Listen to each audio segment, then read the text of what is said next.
नमस्कार मित्रांनो, मी प्रतिभा जाधव. तुमचं स्वागत आहे आमच्या ऑल इन वन चॅनलवर. मित्रांनो, आजचा व्हिडिओ तुमच्या 2024ला पॉवरफुल बनवणार आहे.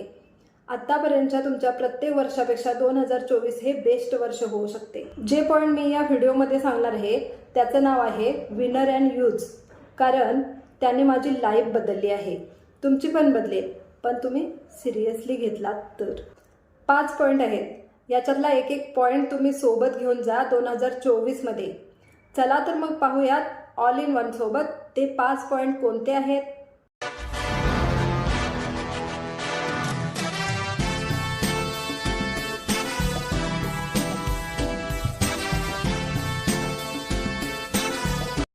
मित्रांनो, एका प्रश्नाने सुरुवात करूया आजच्या व्हिडिओला. समजा तुम्हाला कुठेतरी जायचं आहे, खूप इम्पॉर्टंट आहे, खूप अर्जंट आहे, जाणं गरजेचं आहे, महत्त्वाचं काम आहे, तुम्हाला गेलंच पाहिजे आणि त्यासाठी तुम्ही फ्लाईटचं तिकीट बुक केलं आहे आणि बरोबर टाईमवर तुम्ही त्या फ्लाईटमध्ये गेला आहे, तुमच्या शीटजवळ गेला आहे आणि पाहताय तर काय, तुमच्या शीटवर कोणीतरी दुसरी व्यक्ती मजेत बसली आहे, चिल मारत आहे. तुम्ही काय कराल? तुम्ही म्हणणार, एक्सक्यूज मी, ही माझी सीट आहे, उठा प्लीज. ती व्यक्ती म्हणते की मी नाही उठणार, मी बसलोय आता नाही उठणार. आता काय होईल? तुम्ही म्हणणार की अहो, याचं तिकीट काढलंय मी, ही सीट माझी आहे, मला बसायला जागा द्या, तुम्ही बाजूला व्हा. पण ती व्यक्ती अजिबात उठत नाही आहे. मी बसलोय आता, मी नाही उठणार. ओ हॅलो, बसणार म्हणजे काय? ही सीट माझी आहे, ही सीट बुक केली आहे मी, तिकीट काढले मी याचं, माझी मला सीट द्या, उठा तुम्ही. पण ती व्यक्ती ऐकतच नाही. मग आता काय कराल? फ्लाईटमधून उतरून गुपचूप घरी याल? चला, माझ्या सीटवर कोणीतरी दुसरंच बसलंय, दुसऱ्या सीटचं तिकीट पण नाही आहे आपल्याकडे, जाऊ दे, मी घरीच जातो. याल घरी? नाही ना. तुम्ही एअर हॉस्टेस स्टाफला बोलवाल, त्यांना सांगाल की ही महाशय माझ्या सीटवर बसलेत आहे, मला जागा देत नाही आहेत, उठत नाही आहेत, प्लीज तुम्ही मदत करा वगैरे वगैरे. त्यांनी पण त्या माणसाला समजावलं, उठायला सांगितलं, पण ती व्यक्ती ऐकतच नाही आहे. मग आता त्यांनीच तुम्हाला समजावलं की दुसरी सीट पण नाही आहे आणि ही व्यक्ती उठत पण नाही आहे, तेव्हा आता तुम्हीच घरी जा. तर तुम्ही काय कराल?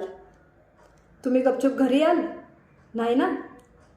आता तुम्ही फाईट करणार, तुम्ही ओरडणार, नाही यार, असं नाही होऊ शकत, ही सीट माझी आहे, या सीटचं मी तिकीट काढलंय, याच्यासाठी मी पैसे दिलेत, हा माझा हक्क आहे, मी एक्सपेक्ट करतोय की मला ही सीट मिळाली पाहिजे. I expect. माझी ही इच्छा नाही, माझा हा हक्क आहे, माझी ही अपेक्षा आहे. पण फ्लाईटचा स्टाफ ऐकतच नाही आहे. मग तुम्ही त्यांच्या सिनियरशी बोलाल, त्यांच्या ग्राउंड स्टाफला भेटाल, तरीही नाही ऐकलं तर एअर ट्रॅफिक कंट्रोल अथॉरिटीजला भेटाल, रिपोर्ट कराल, हायर अथॉरिटीजशी बोलाल की मला माझी सीट पाहिजे, मी घरी नाही जाणार, मला तिथं पोचायचं आहे, मी पैसे दिलेत. तुम्ही अनेक प्रकारचे प्रश्न विचारणार, एफर्ट्स करणार, ॲक्शन घेणार. कारण ही सीट तुमची एक्सपेक्टेशन आहे, विश नाही आहे. परत सांगते, एक्सपेक्टेशन आहे, विश नाही आहे, अपेक्षा आहे, इच्छा नाही आहे. कॉलेजमध्ये माझा नंबर यावा ही माझी इच्छा आहे, माझं असं घर असावं ही माझी इच्छा आहे, मला चांगला जॉब असावा ही माझी इच्छा आहे, चांगली लाईफस्टाईल, चांगला जॉब, चांगली गाडी ही माझी इच्छा आहे. यार मजा आएगा, मेरी भी ऐसी लाईफस्टाईल होगी तो. तर या सगळ्या विशेष आहेत, इच्छा आहेत. साध्या शब्दात सांगायचं झालं तर फक्त हवेत गोळ्या मारताय, नेम धरत नाही. ह्या फक्त इच्छा आहेत आणि इच्छांनी रिझल्ट येत नाहीत. कारण जेव्हा एक्सपेक्टेशन असतात ना, तेव्हा तुम्ही हातपाय मारता, जसं तुम्ही त्या सीटसाठी मारत होता. फक्त इच्छा असून काही नाही होणार. ते मिळवण्याचं ध्येय पाहिजे. रात्रंदिवस झोपता उठता तुम्हाला तुमचं गोलच दिसलं पाहिजे, त्यानं तुमचं जीणं हराम केलं पाहिजे. तुम्ही ध्यास घेतला पाहिजे ती गोष्ट मिळवण्याचा. आणि असं जर कोणत्या गोष्टीत होत असेल ना, तर ती गोष्ट तुम्हाला मिळणारच. असं म्हणतात की कोई चीज अगर आप दिल से चाहते हो ना, तो पूरी कायनात उसको मिलाने की कोशिश में लगती है. आणि हे खूप वेळा मी अनुभवलंय. तुम्ही 2024मध्ये इच्छा घेऊन जाऊ नका, तर तुमचं ध्येय घेऊन जा. मला असा जॉब असता तर खूप बरं झालं असतं ना. नो, मला हा जॉब पाहिजे आणि तो मी मिळवणारच. आणि आमचे सर म्हणायचे, मिळवणारच. याच्यातल्या त्या चला खूप महत्त्व आहे. आणि खरंच मिळवणार आणि मिळवणारच याच्यातल्या चला खूप महत्त्व आहे. माझा हा नंबर यायला पाहिजे, किंवा माझा नंबर येणार, यापेक्षा माझा नंबर येणारच या चला खूप महत्त्व आहे. 2024मध्ये खूप सारी स्वप्न घेऊन नाही गेलात तरी चालेल, पण ती स्वप्न फक्त स्वप्न नसावीत, तर ते ध्येय असावं. जी आपण झोपेत बघतो ती स्वप्न नव्हे, तर ज्यांनी तुमची झोप उडते ती स्वप्न. आणि अशी स्वप्न जर तुमची असतील तर ती 100% पूर्ण होणार. आणि फक्त होणार नाही, होणारच. आता दुसऱ्या पॉईंटवर जाऊया. आता दुसरा प्रश्न विचारते मी. बघा हां, लक्ष देऊन ऐका बरं. एक माणूस जन्माला 1980मध्ये आणि 2000 साली मेला. पण तो जेव्हा मेला तेव्हा त्याचं वय 28 वर्ष होतं. सांगा कसं? मित्रांनो, मी हा प्रश्न खूप लोकांना केला, तेव्हा त्यांनी वेगवेगळी उत्तरं दिली. प्रत्येकानं आपल्या आपल्या पद्धतीनं उत्तरं दिली. कोणी सांगितलं की तो 20 वर्षातच 28 वर्ष जगला. कोणी सांगितलं की तो जन्माला आला तेव्हाच 8 वर्षाच्या मुलासारखे विचार घेऊन जन्माला. पण मॅक्सिमम लोक ही गोष्ट विसरतात की मी पूर्ण प्रश्नामध्ये हे नाही सांगितलं की 1980 हे साल आहे. 1980मध्ये जन्मला आणि 2000 साली मेला. 1980 हे साल आहे असं मी नाही बोलले. या प्रश्नाला तुम्ही तुमच्या माइंडप्रमाणे रिसीव्ह केला. 1980 हे साल हे आपण गृहीत धरलं का? तर आपण जिथे कुठे वाचलंय, ऐकलंय, पाहिलंय, बघितलंय तिथे आपण 1980 हे साल असंच वाचलंय. त्यामुळे आपल्या माइंडने पटकन तेच कॅप्चर केलं. आपल्या स्वप्नांची साईज सुद्धा आपल्या आजपर्यंतच्या एक्सपिरियन्स प्रमाणेच असते. जे आम्ही पाहिलंय, ज्यात आम्ही वाढलोय, जसं आमच्या आई वडिलांनी कॉम्प्रोमाइज केलंय, जसे आमचे मित्र आहेत, जसं आमच्या शिक्षकांनी शिकवलंय, काय तर अंथरूण पाहून पाय पसरावेत. आणि त्याचप्रमाणे आम्ही आपले स्वप्न बघतोय. तुम्हाला माहित नाही तुमचा मेंदू किती पॉवरफुल आहे. तुम्ही तुमच्या सबकॉन्शियस माइंडने स्वप्न बघताय, पण याच्याजवळ खूप पॉवर आहे मोठी मोठी स्वप्न बघण्याची आणि ती पूर्ण करण्याची. हो, खूप पॉवरफुल आहे. पण अजून तू झोपलाय, तुम्ही त्याला उठवलंच नाही आहे. जर तुम्ही त्याला उठवलात आणि त्याला काम दिलं तर तो खूप काही करू शकतो. त्याला उठवा, त्याला ऑर्डर द्या, त्याला चौफेर उधळू द्या आणि बघा तो काय काय करेल. त्याला सांगा की अंथरूण पाहून पाय पसरायचं नाही, तर मला माझं अंथरूणच मोठं करायचं आहे, मला पाय पसरून झोपायचं आहे. एक एक्झाम्पल देते. जर तुम्हाला पुण्यावरून कोल्हापूरला जायचं आहे तर तुम्हाला खूप मोठी प्लॅनिंग नाही करावी लागणार. तुम्ही 4 दिवस आधीच प्लॅनिंग नाही करणार. जर तुम्हाला कुठेतरी लांब सिंगापूरला जायचं आहे तर त्यासाठी तुम्ही पहिले पासपोर्ट, विजा, तिकीट, तिथे काय काय रूल्स आहेत किंवा तिथे काय काय घेऊन जायचं आहे याची 1 महिना अगोदरच तयारी करणार. मोठी डेस्टिनेशन आहे, दूरपर्यंत जायचं आहे, तर आपली तयारी पण मोठी असते, आपले विचार पण मोठे असतात, आपली ॲक्शन मोठी असते आणि आपले एफर्ट्स मोठे असतात. जवळच जायचं आहे तर काही खास थॉट प्रोसेस नाही होणार. तर सांगायचं काय, तर मोठी स्वप्न बघा आणि त्याप्रमाणे थॉट्स, त्याप्रमाणे ॲक्शन घ्या. 2024मध्ये छोटे छोटे स्वप्न घेऊन जाऊ नका. असं कोणतं तरी मोठं गोल घेऊन जा, मोठं स्वप्न घेऊन जा, जे तुम्हाला चॅलेंज करेल, तुमच्या मेंदूला कामाला लावेल आणि त्या मोठ्या स्वप्नासाठी मोठी तयारी आणि मोठी सुरुवात आत्तापासूनच करा. आता तिसरा पॉईंट काय आहे, तर सगळी दुनिया हेच करते. मलाही काही बाबतीत असं होत होतं सुरुवातीला, पण तुम्हाला ते नाही करायचं. तर काय नाही करायचं, आपण काय करतो की जलस होतो, इनसिक्युअर फील करतोय. जर आपण जॉब करत असलो तर आपल्यासोबत काम करणाऱ्याची इन्कम जर जास्त असेल, त्याची सॅलरी जर जास्त असेल, इन्सेंटिव्ह जास्त मिळत असेल, त्याला जास्त मिळालं की आपल्या मनात थोडं कसंनुसं होत असतं, जलसी होत असते. अरे ह्याला कसं काही मिळालं. पण हे कॉमन आहे. रिश्तेदारीमध्ये, फॅमिलीमध्ये, गल्लीमध्ये, सोसायटीमध्ये, ऑफिसमध्ये आणि जास्त करून आपल्या मराठी माणसात हे प्रमाण जरा जास्तच आहे. जर कोणी सक्सेस होत आहे, श्रीमंत होत आहे, जास्त कमवत आहे, तर बाकीच्यांना त्याचा आनंद कमी आणि जलसी जास्त आहे. तुमच्या तोंडावर मस्त गुणगान गातात, पण तुमची पाठ फिरली की लगेच जलस होतात.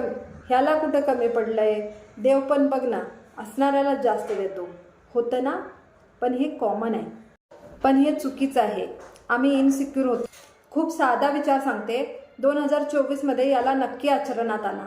तुमच्या शेजारी, ऑफिसमध्ये, तुमच्या रिलेटिव्हमध्ये कोणीही सक्सेसफुल व्यक्ती पाहिली किंवा कॉलेजमध्ये कोणी जास्त मार्क काढले त्याला बघितलात कोणी जर खूप कष्ट करत आहे, ग्रो करत आहे, आपली स्वप्न पूर्ण करत आहे, कोणी जर पुढे जात आहे आणि तुम्हाला इनसिक्युअर वाटत आहे, तर का? तर मी तिथे कसा जाईल, कधी जाईल, या गोष्टीसाठी आपण त्याची नफरत करतो आणि आपली चिडचिड होते. त्याचा आनंद तुम्ही सेलिब्रेट करत नाही, मी तिथे कधी पोहोचेन म्हणून. तुम्ही फक्त थॉट बदला. कोणी सक्सेसफुल होत आहे ना, तर त्याला सेलिब्रेट करा, मनापासून खुश होण्याचा प्रयत्न करा. अरे वा, तू करून दाखवलंस, तू आज पोचलास तिथे, मी पण उद्या तिथे पोचेन, चल तू, मी आलोच, असं त्याचं तोंड भरून कौतुक करा. हे तुम्हाला लगेच जमणार नाही, पण त्याच्या जागी जेव्हा मी आहे असं पाहाल ना, तेव्हा तुमचं मन जलसी काढून टाकून सेलिब्रेशनमध्ये सहभागी होईल. उद्या मी पण तिथं असेन, असाच आलिशान गाडीमधून येईन, असाच एन्जॉय करेन, लोक सगळी माझी तारीफ करत असतील, आणि तेव्हा तुमचं मन जलसी फील नाही करणार. जर कोणी पुढे जात असेल तर वा, क्या बात है, याच्यात हिंमत आहे, मेहनती आहे, मी पण अशीच मेहनत करेन. त्याच्या सक्सेससाठी जर चांगली विशेष देत असाल तरच तुम्हाला सक्सेस मिळेल. सक्सेसच्या अगेन बोलत असाल तर कसा बरं तुम्हाला सक्सेस मिळेल? ज्या गोष्टीमुळे तुम्हाला प्रॉब्लेम आहे ती गोष्ट तुम्हाला कशी बरं मिळेल? तर चौथा पॉईंट आहे डर. मित्रांनो, तुम्ही यूट्यूबवर वगैरे पाहिलं असेल की डर खत्म हो जाएगा, तुम्हें किसी चीज से डर नहीं लगेगा, तुम निडर हो जाओगे. फॅक्ट हा आहे की प्रत्येक माणसाला कोणत्या ना कोणत्या गोष्टीची भीती वाटत असतेच. फरक हा आहे की आपण कोणत्या गोष्टीतली भीती घालवली आहे. कोणी पोहणं शिकून पाण्याची भीती घालवली, पण कधी पॅराग्लायडिंग केलं नाही. पण तो ज्या दिवशी पॅराग्लायडिंग करेल तेव्हा त्याला भीती तर वाटणारच ना. आम्ही हा विचार करतोय की मला निडर बनायचं आहे, पण मला निडर बनायचं नाही. हा विचार करा की मला कोणत्या गोष्टीची भीती घालवायची आहे. मला पण पहिले यूट्यूबवर व्हिडिओ बनवण्यासाठी भीती वाटत होती, पण मी करत गेले, हळूहळू भीती कमी झाली, भीती निघून गेली. हां, फक्त लग्न ही अशी गोष्ट आहे की केलं तरी बायकोची भीती कधी कमी होत नाही. बाकी सगळी भीती हळूहळू दूर करू शकतो. सिंपलसा फंडा आहे. काही लोक भीतीपासून दूर पळतात.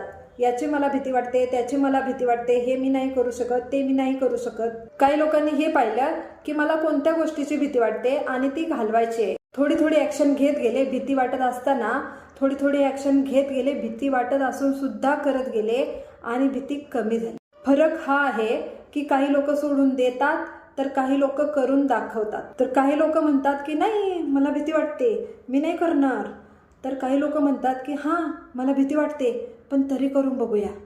2024 असं नका म्हणू की मी निडर आहे, मला कशाचीच भीती वाटत नाही. का? तर असं मोटिवेशन तुमचं नुकसान करेल. तर हा विचार करा की मला कोणती भीती घालवायची आहे, मला कोणत्या गोष्टीत थोडी थोडी ॲक्शन घ्यायची आहे. मग ती स्टेजची असो, चॅनलची असो, अभ्यासाची असो वा बिझनेसची असो, पण मला सोडून देणाऱ्यांच्या कॅटेगरीमध्ये जायचं नाही, तर मला करून दाखवणाऱ्यांच्या कॅटेगरीमध्ये जायचं आहे. कोणती कॅटेगरी तुम्ही चूज करताय मला कमेंटमध्ये नक्की सांगा. आता शेवटचा पॉईंट सांगते.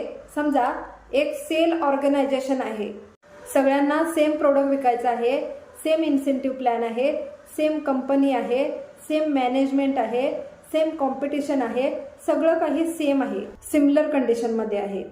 तर कोणी आउट परफॉर्म करत आहे, इतका इन्सेंटिव्ह मिळवत आहे की सॅलरीच्या 3 गुणा जास्त इन्सेंटिव्ह मिळत आहे. तर काहींना वॉर्निंग दिली जात आहे, तुझी परफॉर्मन्स लेवल कमी होत आहे, तुझा सेल नाही येत आहे. तर ज्याच्याजवळ इन्सेंटिव्ह आहे त्याच्याजवळ ग्रोथ आहे.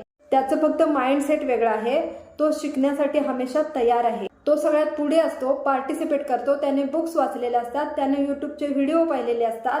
तो या प्रकारच्या गोष्टी करत आहे, ट्रेनरला ओळखत आहे, त्याला माहिती आहे की यूट्यूबवर कोण कोण काय काय शिकवतात. बेसिकली त्याला पुस्तक माहिती आहे, त्याला ट्रेनिंग माहिती आहे, त्याला यूट्यूब माहिती आहे. पण बाकी लोक ज्यांना वॉर्निंग मिळाली आहे, जे लोक मागे आहेत, ज्यांना इंटरेस्ट नाही आहे, तीच लोक आपल्या लाईफमध्ये रडत आहेत, त्यांची ग्रोथ होत नाही आहे. आणि जी लोक टॉप लेवलला आहेत ती लोक आपल्या लाईफमधील काही वेळ लर्निंगमध्ये घालवतात, वाचण्यामध्ये घालवतात, शिकण्यामध्ये घालवतात. आणि जी लोक हरलेत, थकलेत, ज्यांना काही करायचं नाही आहे, सुपर निगेटिव्ह आहे, त्यांचा लर्निंगमध्ये, शिकण्यामध्ये 0 पॉईंट आहे. तर एक माइंडसेट तुम्हाला आयुष्यभर ठेवायचा आहे, तो आहे लर्निंग माइंडसेट. जोपर्यंत शिकत आहात ना तोपर्यंत तुम्ही पुढेच जात राहणार.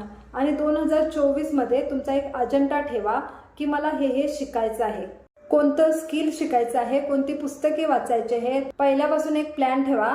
हा माझा 12 महिन्याचा सेल्फ डेव्हलपमेंट प्लॅन असेल. हा माझा सिलेबस आहे ग्रोथचा. आपल्या ग्रोथचा सिलेबस बनवा आणि 2024मध्ये धमाका करा. हे पहा, 2024मध्ये काही वेगळं होणार नाही आहे. फक्त एक तारीख बदलते, फक्त एक साल बदलतं, पण हा एक मौका असू शकतो, हा एक बहाणा असू शकतो आपल्या सक्सेसला, आपल्या ग्रोथला पुढे नेण्याचा. मला वाटतं या गोष्टीचा फायदा घेतला पाहिजे. त्यासाठी मी हे 5 पॉईंट सांगितले, कारण ते तुम्ही तुमच्या जीवनात उतरवाल, आचरणात आणाल आणि 2024ला शानदार बनवाल. मित्रांनो, पुन्हा भेटू पुढच्या व्हिडिओमध्ये. तोपर्यंत आनंदी रहा, आनंद वाटत रहा आणि हॅपी न्यू इयर.